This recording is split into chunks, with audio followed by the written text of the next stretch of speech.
वकील साहेब, एक शंका विचारू का? वकील साहेब म्हणतात, हो विचार.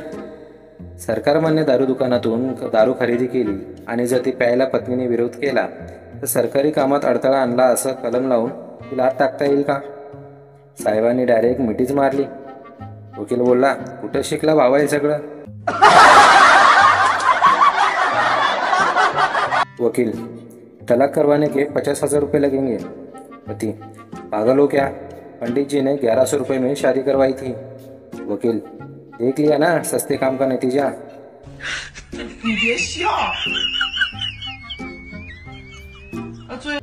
पोरगा शाळेतून रिझल्ट घेऊन नाचतच घरी आला. बाप म्हणतो, बेटा काय दिवं लावलं? बेटा, 80% मिळालं. बाप, आणि इथं तर फक्त 40 दिसतात.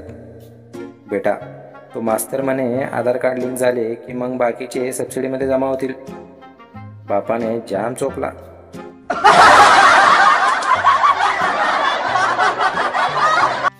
मी काय म्हणतो, हे पॅन कार्ड व आधार कार्डाचं असंच चालत राहिलं तर भविष्यात एका हातावर पॅन नंबर आणि दुसऱ्या हातावर आधार नंबर गोंधळच घेऊया का?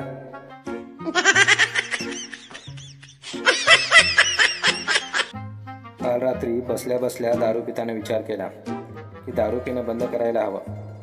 पण मग विचार केला की नशेत इतका मोठा निर्णय घेणं योग्य नाही.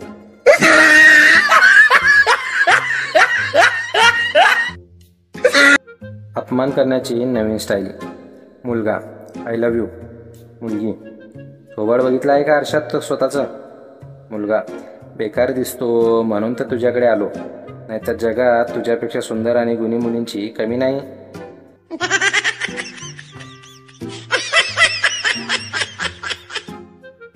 मी तिच्या मिठीत विसावलो होतो. मग वाटले की तिचे मराठीचे व्याकरण तपासावे, म्हणून मी विचारले, मिठीतला मी पहिला की दुसरा? ती म्हणाली, 7वा.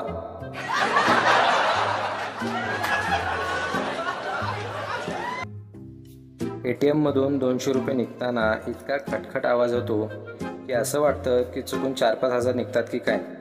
च्या आईला, मशीन पण मजाक करते राव आम्हा गरिबांची.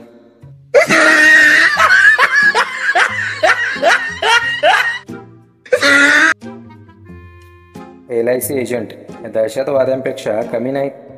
10 मिनिटांसाठी त्यांच्याबरोबर बसा, ते तुम्हाला जिवंत राहण्यापेक्षा मरण्यात जास्त फायदा आहे असं पटवून देतील.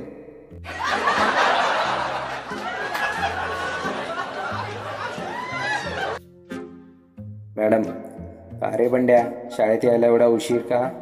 बंड्या, हो मॅडम, इतकी काळजी करत जाऊ नका माझी. पोरं संशय घेतात माझ्यावर.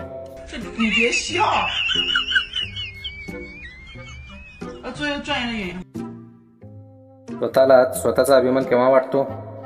जेव्हा परीक्षेत काहीच येत नसतं आणि पाठीमागून येऊन सर म्हणतात, पेपर नीट धर, पाठीमागचा तुझा पेपर बघतोय. डोळ्यात पाणी येतं राव.